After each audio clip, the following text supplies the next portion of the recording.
जी, तो तमाम देखने वालों और सुनने वालों को लाहौर पाकिस्तान से एक दफ़ा से फिर खुश आमदीद। बहुत खूबसूरत एक कहावत है कि ज़िंदगी बड़ी छोटी है कि हम इंतज़ार करते रहें।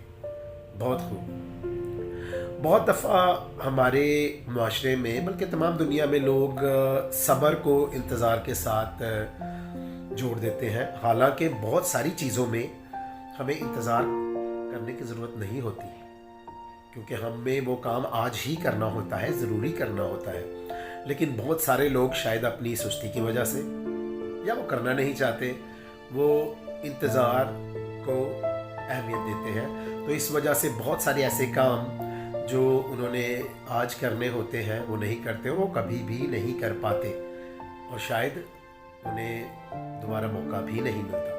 तो इस बात के लिए अगर हम उन लोगों में शामिल हैं जो कि हर बात को सब्र के साथ जोड़ देते हैं, तो फिर याद रखें, बहुत सारी चीज़ों में सब्र करने की ज़रूरत है, लेकिन बहुत सारी चीज़ों में हमें एक्शन लेने की और बर वक्त काम करने की ज़रूरत है, क्योंकि ज़िंदगी बड़ी छोटी सी है और शायद हमें ये काम करने का जो हमें आज करना चाहिए मौका फिर ना मिले। तो इस बात के लिए ये खूबसूरत कहावत मत भूलें कि ज़िंदगी बहुत छोटी है कि हम इंतज़ार करते रहें। जब भी ये मेरा चैनल देखें, इसको पसंद भी करें, सब्सक्राइब भी करें। खुश रहें, शाद रहें, आबाद रहें, अपना और अपने इर्द गिर्द लोगों का बहुत ख्याल रखें।